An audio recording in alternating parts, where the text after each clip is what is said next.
함께 보실 말씀은 어제의 본문과 같습니다. 출애굽기 33장 19절 말씀입니다. 여호와께서 이르시되 내가 내 모든 선한 것을 내 앞으로 지나가게 하시고 여호와 이름을 내 앞에 선포하리라. 나는 은혜를 베풀 자에게 은혜를 베풀고 긍휼히 여길 자에게 긍휼을 베푸느니라. 하나님이 그분의 성품에 대해 직접 말씀하시는 구절입니다.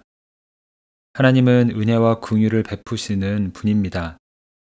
지난 묵상 시간에 은혜와 긍휼에 대해 초점을 맞추어 말씀을 나누었습니다. 오늘은 하나님이 이 말씀을 하신 과정을 살펴보면서 묵상한 내용을 나누려고 합니다. 이 말씀은 모세의 요청에 대한 하나님의 응답으로 주어진 말씀입니다. 본문 바로 앞 구절에서 모세는 이렇게 말합니다. 원하건대 주의 영광을 내게 보이소서. 여기서 영광의 히브리어는 카보드입니다. 이 단어는 존재가 지닌 무게와 중요성, 그리고 실제로 느껴지는 실제감을 의미하는 단어입니다. 모세는 하나님께서 실제로 어떤 분이신지 그 존재의 무게와 참 모습을 보여달라고 요청하고 있는 것입니다. 그리고 그 요청에 대한 대답이 본문입니다. 하나님은 그 요청에 대해 은혜와 긍휼을 베푸시는 하나님의 성품을 말씀하십니다. 사람들이 생각하는 영광은 대개 눈에 보이는 것입니다. 더 크고 더 높고 더 많은 것을 가지는 상태를 영광이라 부르곤 합니다. 많은 사람들 위에 서 있는 자리, 인정받는 성과, 박수와 환호, 성공의 결과가 영광처럼 여겨집니다. 그래서 우리는 영광을 말할 때에 흔히 빛나 보이는 순간과 최대한 더 드러나는 장면을 떠올립니다. 사람들의 시선이 집중되고 이름이 불리고 성취가 분명하게 증명되는 때를 영광이라고 생각하는 겁니다. 어쩌면 모세도 그러한 하나님의 영광을 보고 싶었는지 모릅니다. 모세는 출애굽의 과정 속에서 이미 하나님의 크고 놀라운 능력을 본 경험이 있기 때문입니다. 사람들 앞에서 자신이 드러나는 그 짜릿함을 경험했던 기억이 있기 때문입니다. 그러나 하나님은 영광을 보여달라는 모세의 요청에 눈에 보이는 특별한 능력을 드러내는 대신 하나님이 어떤 분이신지를 말씀해 주십니다. 하나님은 은혜를 베푸시는 분이고 긍휼을 베푸시는 분이라고 대답하십니다.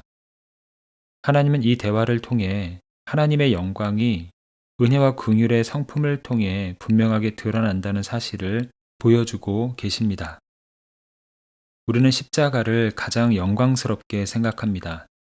하나님은 십자가를 통해 하나님이 어떤 분이신지 분명하게 드러내셨습니다. 십자가는 은혜 그 자체입니다. 우리를 위해서 대신 죗값을 치르신 주님의 선물이기 때문입니다. 십자가는 또한 긍휼 그 자체입니다. 죄의 문제를 해결하지 못하고 살아가고 있는 우리를 향한 긍휼의 마음이 예수님을 십자가로 인도했기 때문입니다. 십자가는 겉으로 보기에는 보잘것없어 보이고 세상이 말하는 영광과는 거리가 멀어 보입니다. 그러나 하나님의 영광이 가장 깊고 선명하게 드러난 순간이었습니다. 어느 때보다도 하나님의 은혜와 긍휼이 드러나는 순간이었기 때문입니다. 그렇다면 십자가처럼 하나님의 영광으로 빛나는 인생은 어떤 인생일까요? 예수님이 하신 비유 말씀이 있습니다. 길가에 강도 만난 사람이 있었는데 제사장과 레위인은 그냥 지나쳤습니다. 반면에 한 사마리아인은 걸음을 멈추고 그 사람을 도와줍니다. 다가가서 상처를 싸매고 주막으로 데려가 돌보아 줍니다. 사실 제사장과 레위인은 당시 사람들의 존경을 받는 신분의 사람들이었기 때문에 꽤 영광스러워 보이는 삶을 사는 사람들이었습니다. 하지만 예수님은 사마리아인을 칭찬하시며 사마리아인처럼 살라고 말씀하십니다. 하나님의 영광은 은혜와 긍휼을 베푸시는 하나님의 성품을 닮은 삶의 그 순간 속에서 드러나기 때문입니다. 우리를 통해 하나님의 은혜와 긍휼이 드러나는 순간이 바로 하나님의 영광으로 빛나는 순간입니다. 이러한 이야기는 우리가 어떤 삶을 영광스러운 삶이라 부르고 있는지 다시 돌아보게 합니다. 사회적으로 높은 자리에 있든 낮은 자리에 있든 궁일한 마음으로 누군가에게 은혜를 베푸는 그 순간에 하나님의 영광이 드러납니다. 많이 가졌든 적게 가졌든 은혜와 긍휼이 흘러가는 자리가 곧 하나님의 영광이 머무는 자리입니다.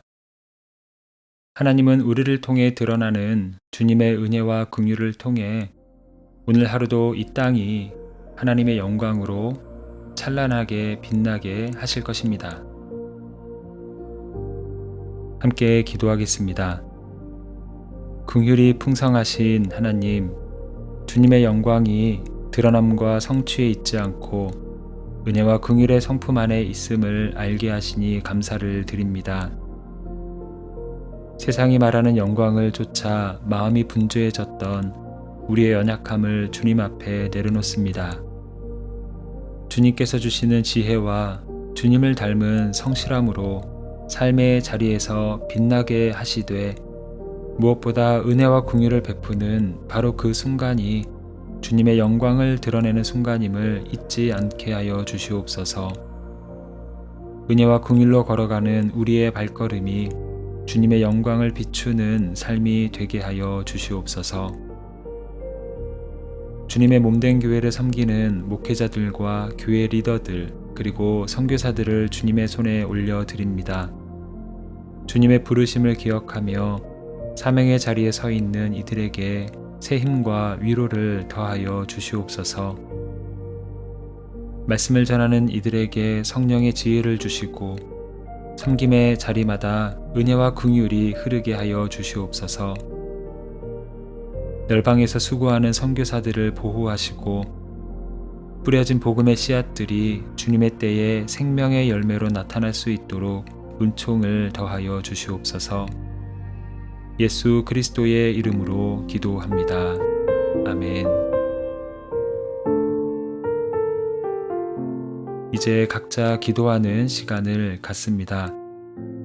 오늘 하루를 주님께 맡겨드리고 말씀 중에 주신 깨달음이 삶의 열매로 나타나기를 바라며 함께 기도하겠습니다. 특별히 오늘은 목회자들과 교회 리더들, 선교사들을 위해 중보하는 시간입니다. 영육의 강건함과 주님의 은혜로 충만하기를 바라며 함께 기도하기를 원합니다. 이제 다 함께 이러한 기도 제목으로 기도의 자리로 나아갑니다.